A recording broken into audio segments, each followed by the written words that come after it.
So now that I've used this mower a couple times, I've kind of determined that there's a way you can kind of roughly tell how much battery life you're going to get.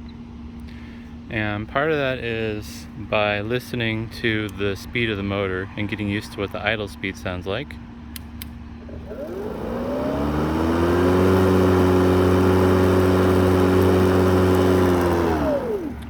So when your mower is operating at that idle speed, that's basically its highest efficiency operating speed. And if you mow over something that's thick or tall or anything that basically just slows the blades down, the mower will kind of ramp its speed up to try to compensate so you don't lose power. And the more it has to do that, the shorter your battery life is going to be, because the more power you draw, obviously, the faster you're going to drain your battery. And there's not really much you can do about that, other than I guess mowing more often to get that higher efficiency. But, it's not practical for everyone.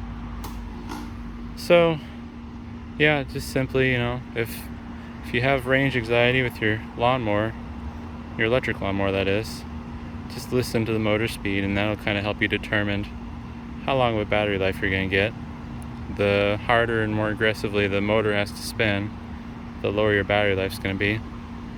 But if you can keep it in that more efficiency speed, then you're more likely to get the runtime that's predicted by the manufacturer.